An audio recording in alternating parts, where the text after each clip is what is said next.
السلام عليكم أعزائي المتابعين، شلونكم شخباركم؟ اليوم طلعت سفرة صيد، وترى أنا اللي أصور بنقالي لا تقولون ترى. وهذا صيد هسه قبل شوية جيت، وهذا الصيد مالنا الحمد لله على كل حال. هذا رزقنا اليوم. وهسه احنا حاليا اهوار المسحب، ماكو حرة بس انواع من الطيور. الحمد لله على كل حال. شوفوا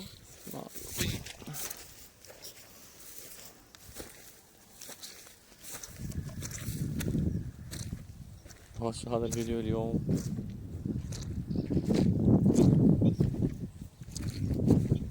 مستمرين بالصيد.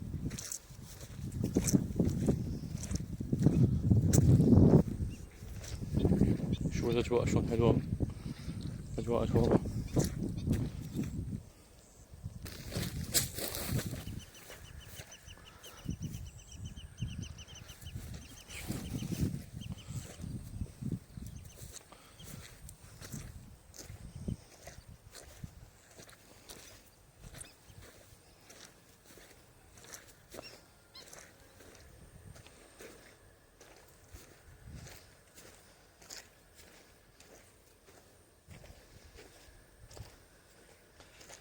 خليكم ويانا مستمرين بالصيد. راح اروح مكان ثاني لان الطير فزع هسه، خاف. هسه راح نشوف مكان ثاني شوي ابعد. وهسه محصل لنا طير ثاني، بس للاسف ما اقدر اصوره وانا ارمي، لان الريول انا اللي اصور لنفسي ايد وحده. وحاليا مستمرين بالصيد، والله كريم ورزق الله. صارنا 4. هذا بيوضي وذكني شوي اصغر منه. والله كريم هسه تقريبا ساعة الصبح 7:30 تقريبا 7:15.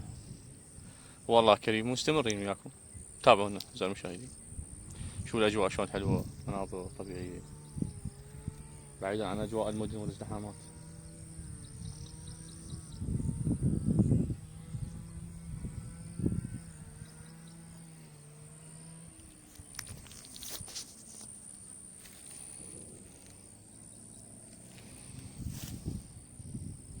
هذا سبقا بالدراجة. لا تلاحظون بالمسافة عن الدراجة مخليها عن المكان اللي أصيد بيه. لا تلاحظون الدراجة أعزائي المشاهدين، كبرت شوي الزوم عليه.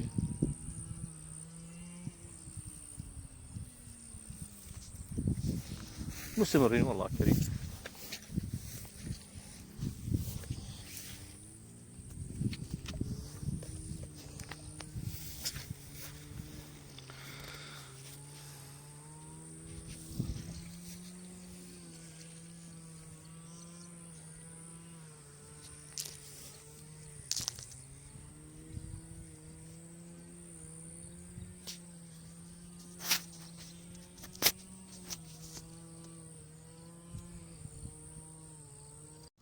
وهسه جاي نحسبون تعبنا حتى نستعد للرحيل.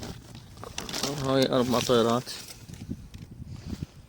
والله هنا يعني هذا الموجودات ماكو حر، قليل كلش قليل، ما حصلنا حرات. بس هذا اللي قاسمه الله ورزقنا حصلناه. هذا تشوفون أعزائي المتابعين المشاهدين، 1 2 3 هاي 4. وهذا رزق من هذا اليوم.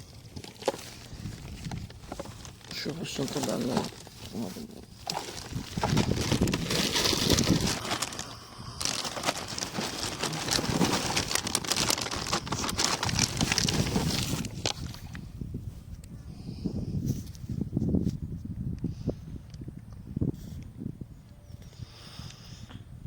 كريم هذا بطل ماي.